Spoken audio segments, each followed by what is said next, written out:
오늘 코스피가 3년 6개월 만에 3,000선을 돌파하며 마감됐습니다. 코스피가 5거래일 연속 올라 3,000선을 뚫었습니다. 지난 2021년 12월 이후 3년 6개월 만입니다. 어젯밤에는 죽고 싶더라고 진짜. 너무 속상해서 주식 출자도 끊어야지 말라고 하고 싶습니다. 사람들인데.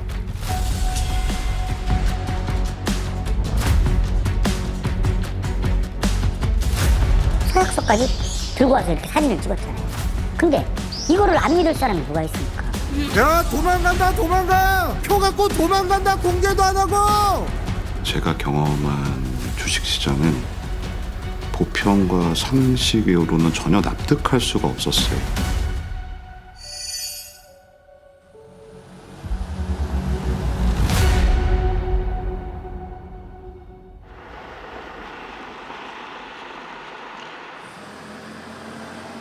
새벽 4시. 화물차 운전기사 김동석 씨의 하루가 시작되는 시각입니다. 좀 늦게 보통 3시 40분대에서 나가는. 지금 시간에 나가면 일이 많을 때는 보통 7시, 저녁 7시 들어올 때도 있고, 10시 들어올 때도 있고. 김 씨의 주 업무는 공장에서 받아온 시멘트를 전국 곳곳의 레미콘 회사에 실어다 주는 겁니다. 시멘트를 차에 싣는 것부터 운전과 납품까지 전부 혼자 작업합니다.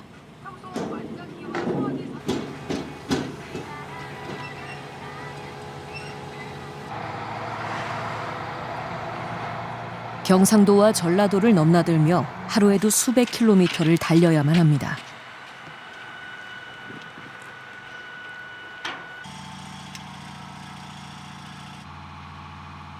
최근 몇 년 새 건설 경기가 나빠지면서 부쩍 일감이 줄었다는 김 씨.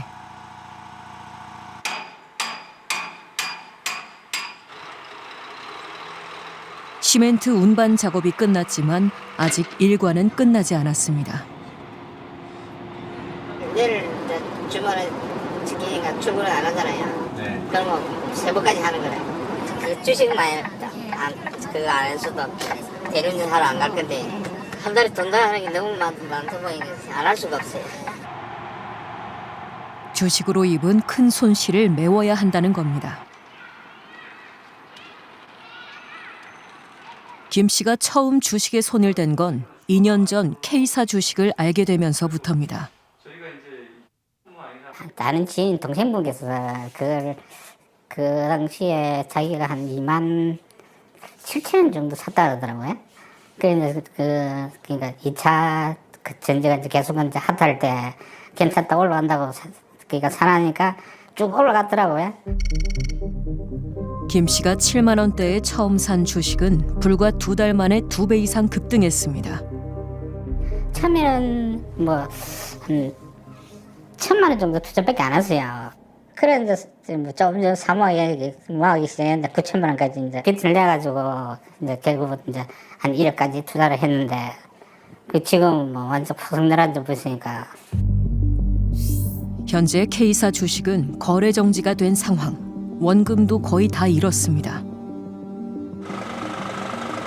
2년 전에 산 화물차 할부금과 주식 투자로 생긴 빚까지 한 달에 빠져나가는 돈만 400만 원이 넘습니다. 맞벌이를 하면서도 당장 생계가 막막할 지경이라는 김 씨. 주식 계좌만 보면 머리가 아파옵니다. 집을 처분하든지 지금 이제 차를 처분하든지 두 개에서 한 가지 처분을 해야 될 것 같은. 지금 잠을 못 자겠습니다. 그것 때문에 어떻게 내가 애들 엄마인데 하고 그걸 이야기를 해야 되나 지금. 이 사람하고 아들 알면 쫓겨납니다 진짜. 너무 힘듭니다 진짜. 아유 눈물이 나는 거.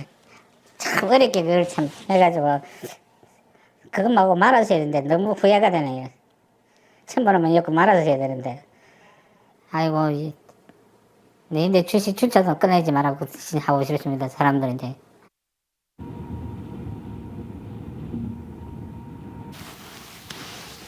지방에서 작은 민박집을 운영하는 60대 이정희 씨도 같은 주식으로 큰 손해를 봤습니다. 했는데도 송화가루가 많이 들어와 있네.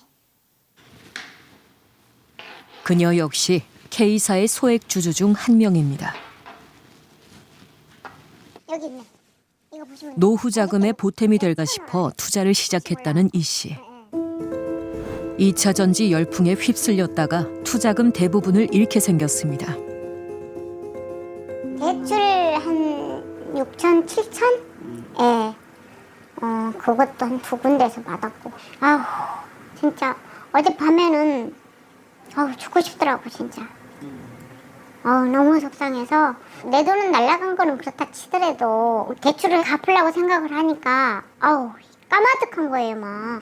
이 큰 돈을 갖다가 이렇게 어떡하면 좋나, 진짜. 온라인엔 K사 주식을 샀다가 큰 손해를 봤다고 어려움을 호소하는 사연이 넘쳐납니다.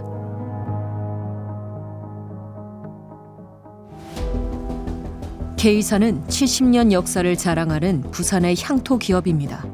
발포제를 만들던 회사에서 수소연료, 2차 전지 산업에 잇따라 진출하며 사업 영역을 확장했습니다.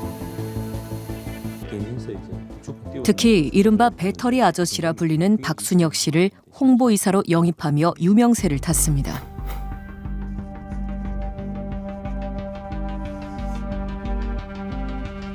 $2,000원대였던 주가는 2차 전지 테마주로 묶이며 100배 가까이 올랐습니다.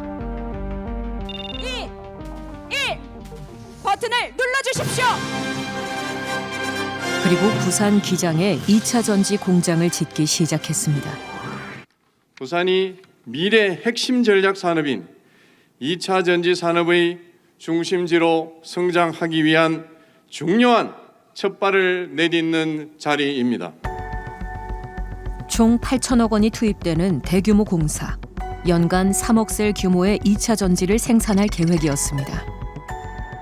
하지만 이후 주가는 하락하기 시작했고 급기야 지난 3월 거래 정지라는 결정이 내려졌습니다. 회사 분위기는 어떨까?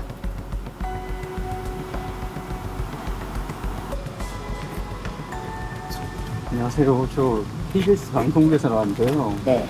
다시 말씀 좀 그러면 지금 회사가 어려워서 좀 이렇게 희망퇴직자도 많고 뭐 그런 얘기가 좀 있던데. 4월 달에 그렇게 했는데 네. 지금 아직은 희망퇴직 조사는 안 받고 있고요. 네. 그래서 4월 달에 한 사람만 조금 있고. 뭐 다들 마음 붕 떠가지고 그만둬야 되니 말아야 되니 그런 상황이고요. 사실 월급 밀린 건 알고 계시잖아요. 이번에도 월급 50% 나올 수도 있다라는 얘기가 들어서 물어봤는데 뭐 일단 준비 중에 있으니까 좀 기다려봐라. 일단 아예 빼버리고. 본사 주변의 식당 사장님도 달라진 분위기가 느껴진다고 했습니다. 전에는 종합들이 8명씩, 9명씩 왔거든요. 왔는데 그러면 한 명씩 빠져. 그 3분 후에 안 오는 게 뭐 지금 뭐 회사 사정이 어려워서 그만두래요. 그래가 돼. 그리고 또 안타까운 게 또 모집한다 해놔놓게 괜찮다 해갖고 다른 회사 땡기다가 또 취직을 하러 왔는 기라. 그래서 잘리가 보니까 그 사람 어디로 가겠습니까? 다시 그 회사에서 불러줍니까? 그런 사람들이 많네. 2년 전 첫 삽을 뜬 기장 공장의 진행 상황은 어떨까? 지난해 연말이 준공 예정으로 1월부터는 2170 원통형 배터리를 양산할 계획이었습니다. 하지만 현재 공사장 주변은 썰렁한 상황.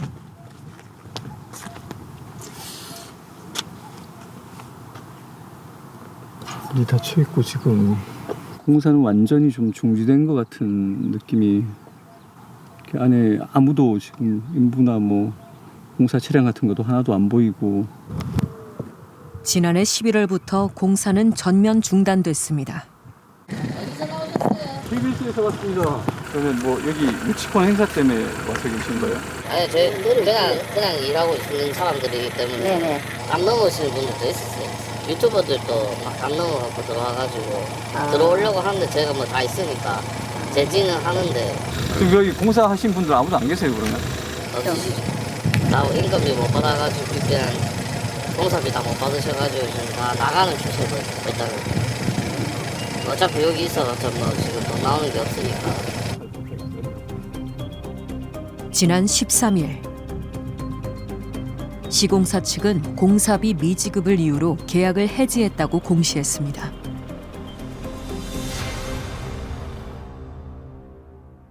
한때 주식 투자자들 사이에서 유행했던 우스갯소리가 있습니다.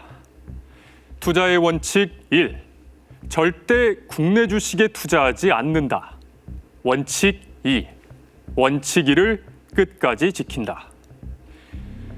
이재명 정부가 출범한 지 24일째, 그 사이 코스피 지수 3,000을 돌파하는 등 주가가 많이 올랐지만 여전히 웃을 수 없는 사람들이 많습니다. K기업도 그중 한 곳입니다.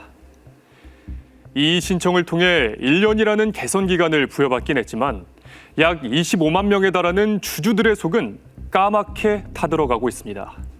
어쩌다 지금 같은 상황에 놓인 걸까요? 2차 전지 붐에 올라탄 K기업은 곧장 해외로 눈을 돌렸습니다.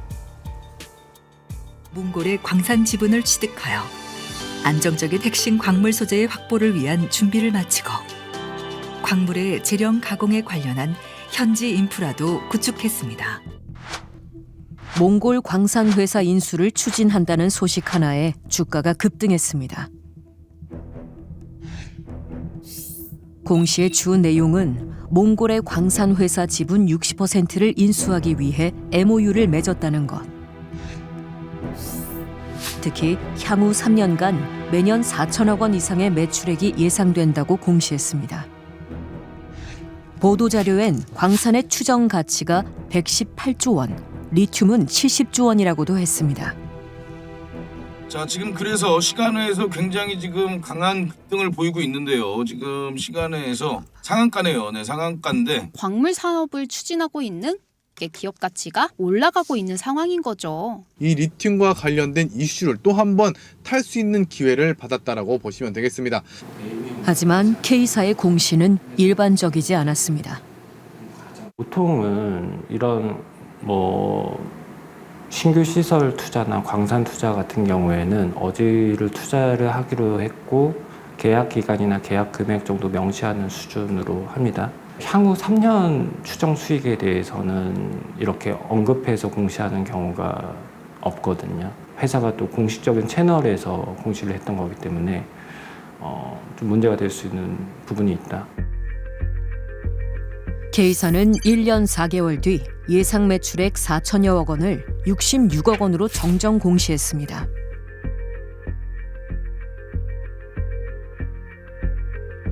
MOU는 그냥 서로 간에 앞으로 이런 말 그대로 이해관계를 기술한 문서이기 때문에 사실은 공시할 의무가 없습니다. 근데 주로 이런 이슈를 터뜨리고 주가를 올리고자 하는 사람들은 이런 걸 공시를 많이 하죠. 뉴스도 많이 내고. 실제적으로 예상 추정량이라는 게 불과 몇 달 사이에 그렇게 변하진 않습니다. 애초에 추정이 잘못됐거나 누가 봐도 최초의 공시의 의도를 의심해 보기에 충분하죠. 심지어 실제 매출액은 20억 원에 못 미쳤습니다. 어떻게 된 일일까? 4천억이라는 숫자를 제시하셨을 때는 구체적인 데이터 같은 게 있어야 그런 숫자를 낼 수 있는 게 아닌가. 그 데이터는 있는데 네. 지금 보여드릴 수는 없습니다. 그 부분은 영업 기밀상이니까요. 회사의 어찌 보면 회사의 그 숨어 있는 그 가치인데 그거를 보여드릴 수는 없죠. 과연 몽골 광산의 실체는 무엇일까? 직접 몽골로 향했습니다.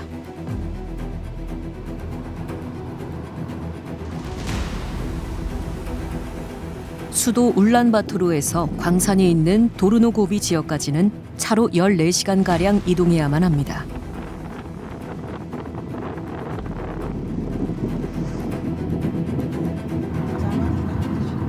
여기가 500km 떨어져 있다고 하는데 저희가 3시 전에 출발했거든요. 근데 지금 7시가 넘었는데 절반 조금 더 왔네요. 포장 도로를 벗어난 뒤로는 차량이 모래에 빠지는 일이 잦아지면서 시간이 더 지체됐습니다.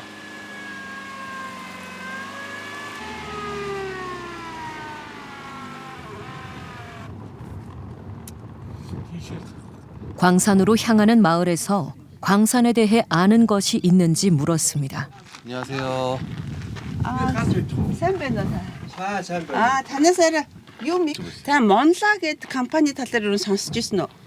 Тэгээ одоо та нөхдөд нүүр тоолж ингэж ярьж өөрснөө би чинь Монлаг Солонгос ардам Солонгос хөрөнгө оруулалтын компани байна гэж ойлголоо шүү дээ. Мөн үү? Нодны шүү дээ. Инжлээс л ер нь нөгөө нүүрс зарим компаниар зогсоод нөгөө том шийдэр нэг явахгүй болчиход байгаа болохоос явах нь цөөрчөд байгаа ер нь.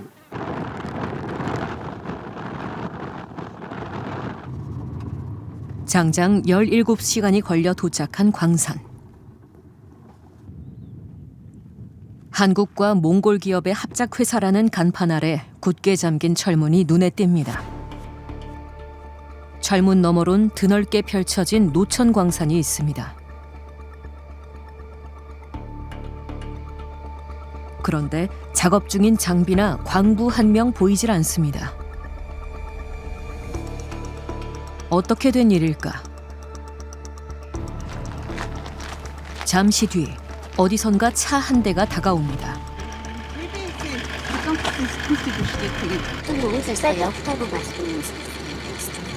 Энэ болохоор уурхаан өсөрсөн тгий таард юм уг нь үдээд ингээд ийд ажиллах хэрэгтэй гэдэг юм. Тэгээ одоо ингээд баяраас болж байгаа бид нэр өөрсдөө нэгт нэг төсөл 태양 하늘에서 깨지. тэгээ нэг өөр хэцүү нэг одоо техникийн инженер зурагчдын үйлдвэрлэдэг тийм зүйлээр Монгол улсаас баталгааж байгаа гэж байна. тэрийгээ сая Монгол улсын шинжилгээтэй авчираад урд нь бол геологчдыг авчираад 사측은 적자가 누적돼 재정비를 위해 일시 중단한 상태라고 했습니다. 좀 더 자세한 얘기를 듣기 위해 K사와 합작한 몽골 법인을 찾았습니다.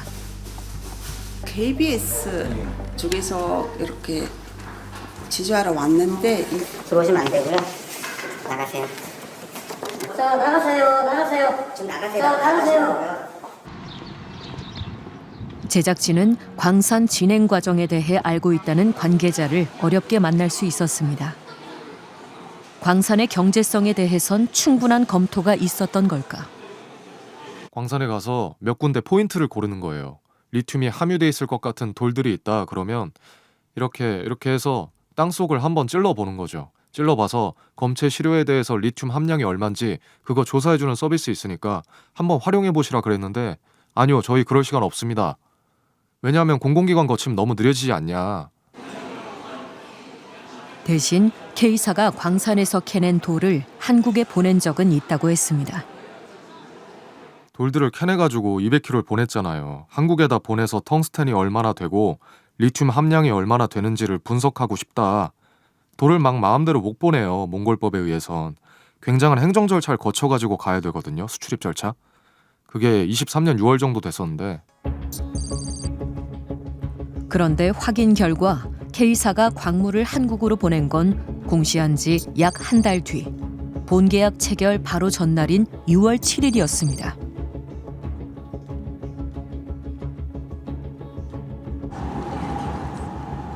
약 한 달 만에 광산의 경제성을 판단할 수 있는 걸까? 오랫동안 해외 리튬 광산을 탐사해온 한 개발업체 대표를 만났습니다. 여기서 아까 이제 보신 거에서 리튬이 어떤 거냐면 반짝반짝 빛나는 게 리튬이고요. 네. 몽골 광산의 경우 리튬 함량부터 재련 장소, 그에 따른 운송비 등 따져봐야 할 문제가 많다고 했습니다. 특히 리튬 채굴권조차 없는 폐철광석 광산을 마치 리튬 광산인 양 홍보한 것부터 문제라고 지적합니다. 얘네가 만약에 철광석을 캔다. 그럼 이해를 해요. 왜? 기존의 애들이 조사를 했고 기존 애들이 캐왔고 그 설비가 있으니까 들어가서 철광석만 캐내면 돼. 네, 리튬이다? 최소한 3, 4년 정도 전에는 이미 다 인력들이 가서 발로 다니면서 탐사를 했었어야 돼요. 취재 도중 K사의 내부 상황에 대해 잘 알고 있다는 제보자로부터 한 통의 전화가 걸려왔습니다.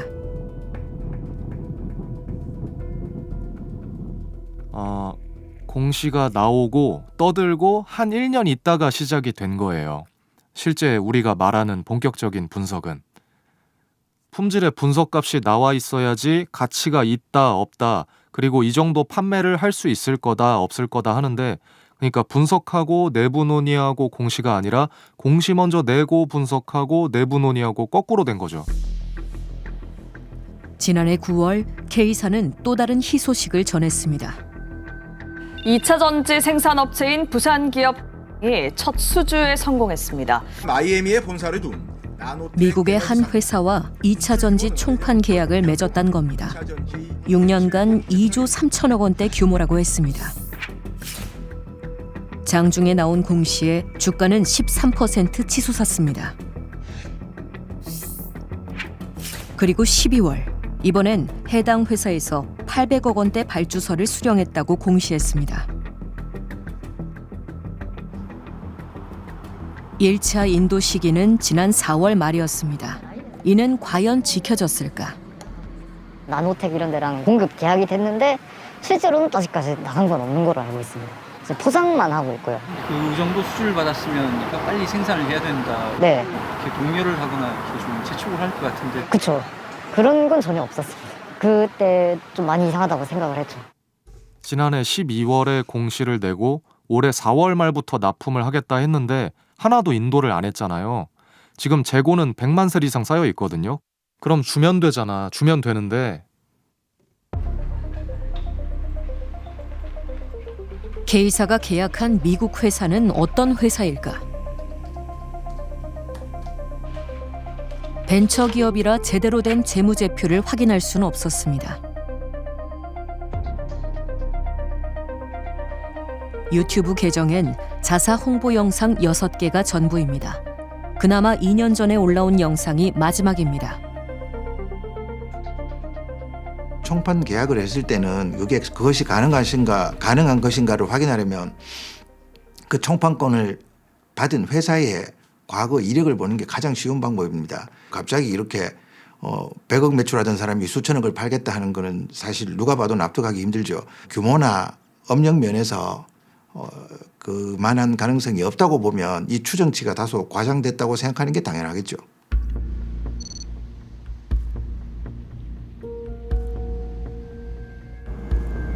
K사와 총판 계약을 맺은 미국 본사를 찾아가 보기로 했습니다. 홈페이지에 안내된 주소지입니다.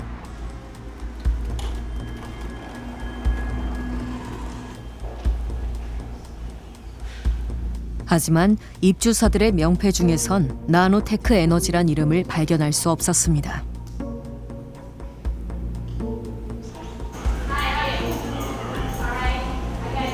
Actually, we are looking for Nanotech Energy. Who? Nanotech Energy. Okay. They're not here at this time, actually. Isn't this their office? Because I heard that this is headquarters. No, we have many companies here in offices. It's not just one. This is core Yeah. space. Yes, I can't give you any more information, but yes, they're a client of ours and they have an office. But they're not here at the moment. 어떻게 된 일일까? 회사 대표 번호와 메일, 관계자 등 다방면으로 연락을 취해봤지만 연락도 답변도 오지 않았습니다.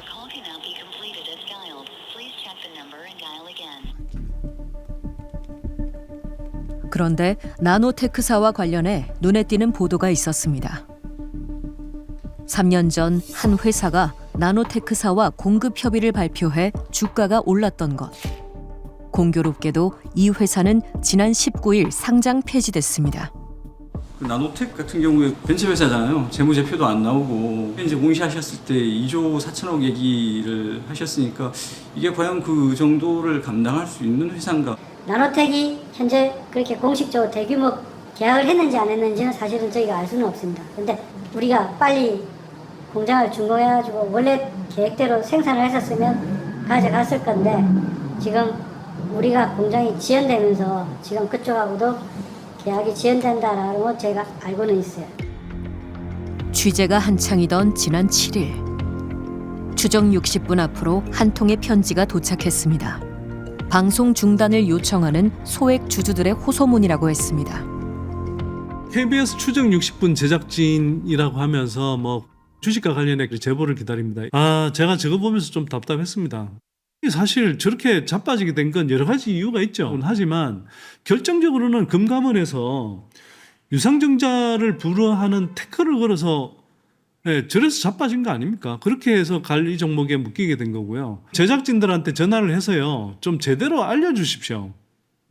사느냐 죽느냐 그런 어떤 과정인데 어떻게 생각하느냐에 따라서 거짓 공실이 있다고 이제 판단할 수도 있고 아니면 좀 이해할 수도 있다고. 정말 이렇게 지원해주면 잘 성장할 수 있었던 기업인데 저희 주주 입장에서 너무 억울한 거죠. 지금 과도하게 금감원에서 과도하게 규제를 해서 피해를 입은 사례라고 생각이 들거든요.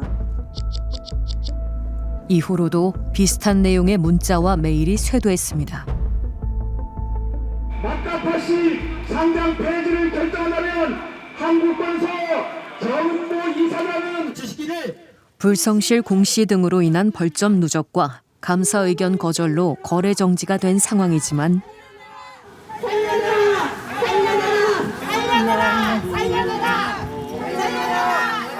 주주들은 아직 희망을 버리지 않고 있습니다.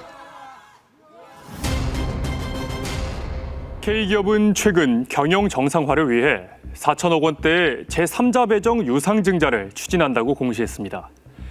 K기업은 과연 회사를 믿고 투자한 25만 주주들과 시장의 신뢰를 다시 회복할 수 있을까요? 공시는 기업의 경영 활동과 재무 상태 등 상장회사가 공개해야 할 가장 기본적이고 중요한 정보입니다. 그런데 앞서 본 몽골광산처럼 공시 내용이 부실하거나 부풀려진다면 투자자들은 피해를 볼 수밖에 없습니다. 이를 보완할 대책은 없는 걸까요?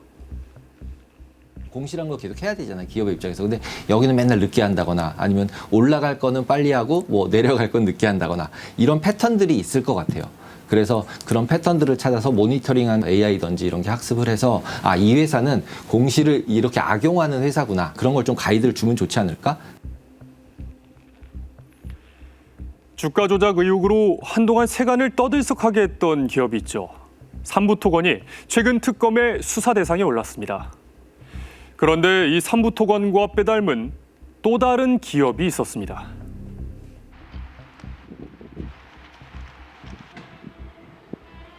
제주도에서 음식점을 운영하는 박영우 씨. 수년째 일하며 모아온 돈으로 주식 투자를 했다가 큰 손실을 입었습니다. 그는 벌써 2년째 거래 정지 상태인 웰바이오텍의 주주입니다.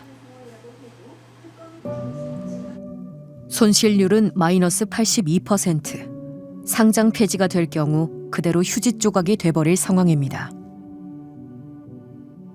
저뿐만 아니고 이 웰바이오텍이라든지 이 삼부토건에 투자한 모든 투자자가 제가 알기로는 거의 90% 100%가 아마 우크라이나 재건에 대한 그때 당시에 뭐라 그랬냐면 1200조.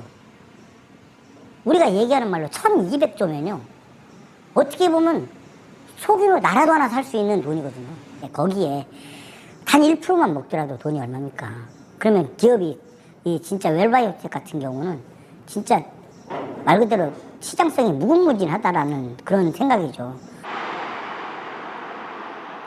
박 씨가 투자한 웰바이오텍은 건강식품, 바이오제약 등 다방면으로 사업을 해오던 기업입니다. 그러던 23년 5월 사측은 임시 주총을 소집한다는 공시를 올립니다. 사내이사 후보 명단에 건강 바이오와는 무관해 보이는 협회 관계자가 올라와 있습니다. 해당 협회는 1년 전부터 우크라이나 재건 사업에 참여를 원하는 기업들과 준비를 해오던 곳입니다.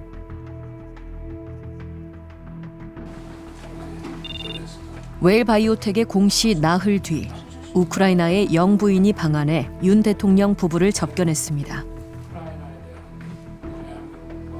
우크라이나 재건 이슈가 커지자 웰바이오텍은 재건 사업에 참여한다는 내용을 대대적으로 홍보했습니다. 다음 날 폴란드에서 열린 우크라이나 재건 포럼. 국토부 장관이 축사를 했고 웰바이오텍 대표도 참석해 우크라이나 기업들과 MOU를 맺었다고 홍보했습니다. 이 호재가 그때 당시에는 확신이 있었어요.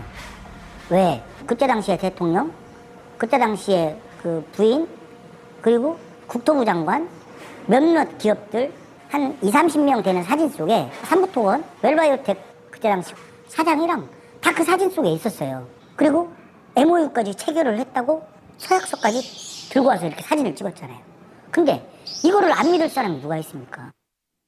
윤석열 대통령은 2년 연속 북대서양 조약기구 7월 10일 윤석열 전 대통령 부부는 나토 정상회의 참석을 위해 해외 순방길에 올랐습니다. 네, 순방 중인 윤석열 대통령이 러시아와 전쟁 중인 우크라이나를 예고 없이 전격 방문했습니다. 한국과 우크라이나 정상이 일정에도 없던 대통령의 깜짝 방문으로 우크라이나 재건 이슈가 다시 부각됐습니다. 폴란드 순방 뒤 귀국하는 대신 극비리의 우크라이나로 향했습니다. 우리 두 정상은 우크라이나 재건을 위한 양국 정부와 기업 간의 협력을 확대해 나아가기로 하였습니다. 5월 초 1,400원대였던 웰바이오텍 주가는 7월 말 장중 5,200원을 찍으며 3배 가까이 급상승합니다. 그런데 이 시기 이상한 일이 벌어집니다. 웰바이오텍이 하루 동안 3건의 전환사채를 매도했다는 공시. 매수자는 와이즈 퍼시픽 홀딩스라는 회사 단 한 곳입니다. 150억 원에 달하는 전환사채를 헐값에 넘긴 웰바이오텍.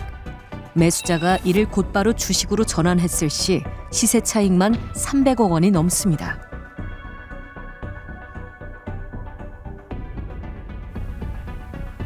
(4월과 6월에도) 비슷한 거래가 있었다는 사실이 추가로 확인됐습니다. 전환 가격이 1,000원에서 1,200원이었는데 그 당시에 주가는 얼마냐 3,900원 정도 했었어요.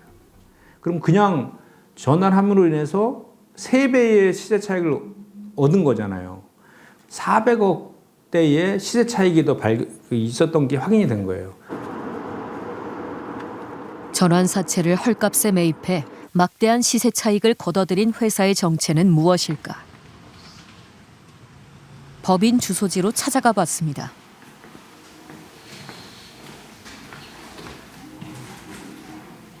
지금 는 맞는데 다른 회사가 있네요.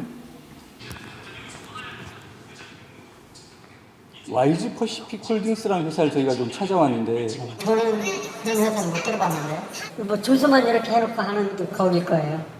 주소만 해놓은 회사 이름 저 주소 네.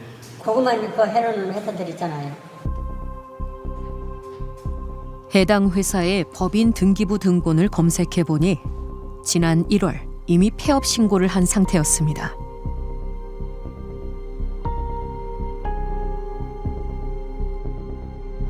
그런데 해당 회사 자료에서 낯익은 이름이 눈에 띕니다. 웰바이오텍의 대표이사였던 구 씨가 전직 사내 이사였던 겁니다.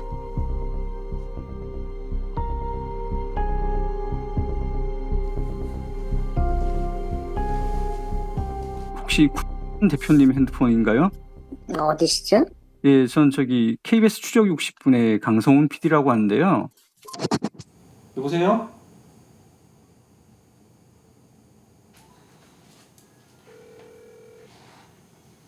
K텔레콤 소리샘 서비스입니다. 음성 녹음은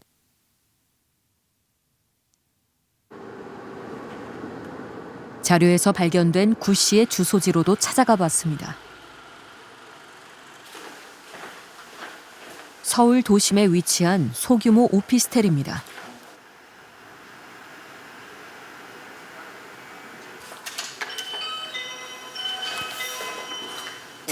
이사 온 지 1년 안 됐어요, 아직. 1년 안 됐으니까 제가 작년 가을에서 여기 매입한 것 같은데? 자꾸 지금 아니 이런 경우가 많았어요. 이렇게 찾아오는. 근데 다 빚쟁이들이 오더라고요. 전에 살 때 무슨 빚이 있었는지 빚쟁이들이 그렇게 오던데.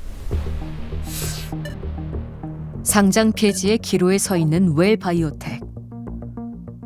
의혹은 넘치는데 진실을 밝히는 건 더디기만 합니다. 그 언론 보도 보면 삼부토건 주가 조작 관련해 가지고 부정거래 의심 규모가 한 100억 정도라고 이렇게 나와 있어요. 근데 이제 삼부토건 외에도 그 동일인 회사인 웰바이오텍이 있는데 거기도 CB 전환사채를 헐값으로 매각해서 한 400억대의 시세 차익을 얻었다는 의혹이 있거든요. 그거 관련된 그 웰바이오텍 관련된 조사도 진행 중인가요? 조사 여부나 이런 것들에 대해서는 공개된 자료에서 말씀드리기가 좀 조심스러워서 한다는 얘기군요. 여기 PT 좀 틀어주세요. 저기 이일준 저기 회사 지배 구조도 보시면요. 제가 꼭 한다는 얘기는 삼부토건 금감원에 있는 공시 시스템이 있어요. 공시 시스템 그 다트라고 하는데 거기에 다 올라와 있거든요.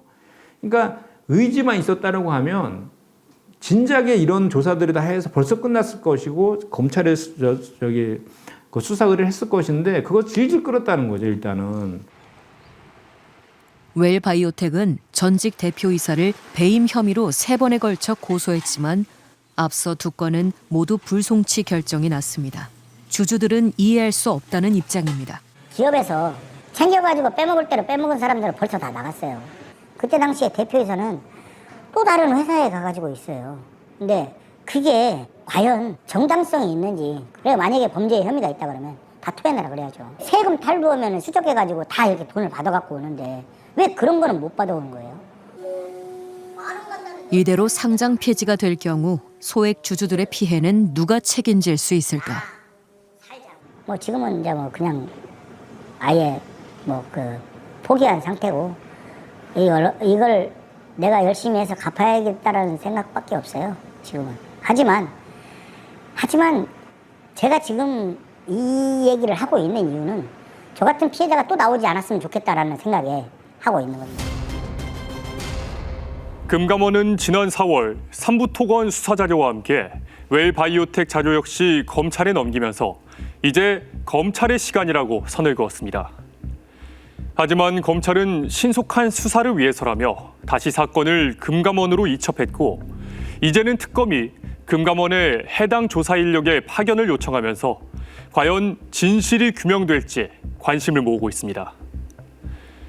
근절되지 않는 증권 범죄는 코리아 디스카운트를 일으키는 중요한 요인 중 하나입니다.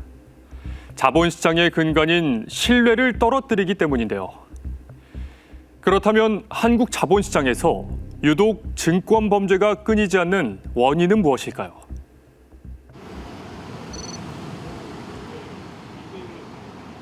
거래 정지 상태인 대유의 주주 김미정 씨. 벌써 한 달 가까이 법원 앞에서 1인 시위를 벌이고 있습니다. 김 씨를 비롯한 소액 주주들은 회사 임원들의 직무를 정지시켜달라는 소송을 진행 중입니다. 몇 시부터 이렇게 하시는 거예요? 7시부터 9시 반. 그렇게 일찍 나오시려면 집에서 빨리 나오셔야겠어요. 집에서 5시에 일어나서 5시 반, 6시 사이에 나오죠. 제 집이 저기 남양 경기도 쪽이거든요. 그래서 김 씨가 대유에 투자한 돈에는 특별한 의미가 담겨 있습니다. 하나뿐인 아들의 미래를 위해 오랫동안 모아온 돈이기 때문입니다. 아이를 하나 키우고 있는데 그 아이가 이제 뱃속에 있을 때부터 제가 진짜 5만 원씩 저축했던 돈이거든요. 그래서 중학교 때 이제 이거 조금 불려서 고등학교 때 뭐 학원비도 하고 대학교 등록금도 보태야지 하고 들어갔다가 그리고 지금 거래 정지 이후 2년 가까이 이어진 사측과의 분쟁 속에 김 씨의 삶은 송두리째 무너져 내렸습니다. 하지만 이대로 싸움을 멈출 순 없습니다. 아이한테 미안해서요.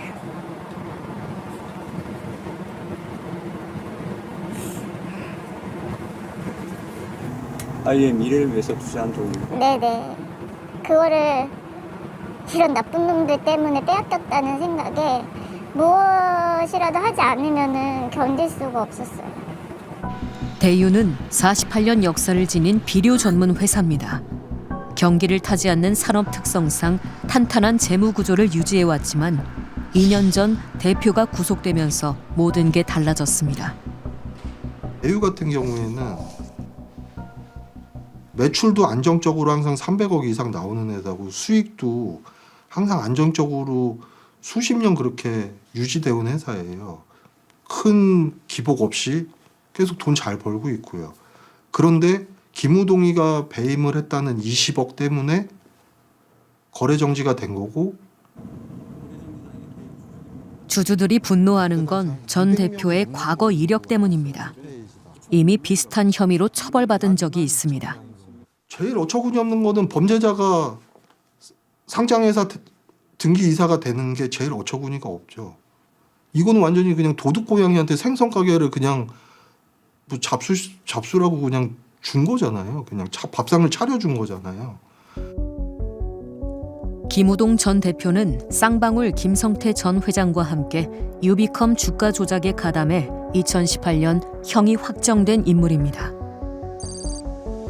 그런데 그로부터 1년 4개월 만에 조광 ILI를 인수하고 9개월 뒤 이를 통해 대유를 인수한 겁니다.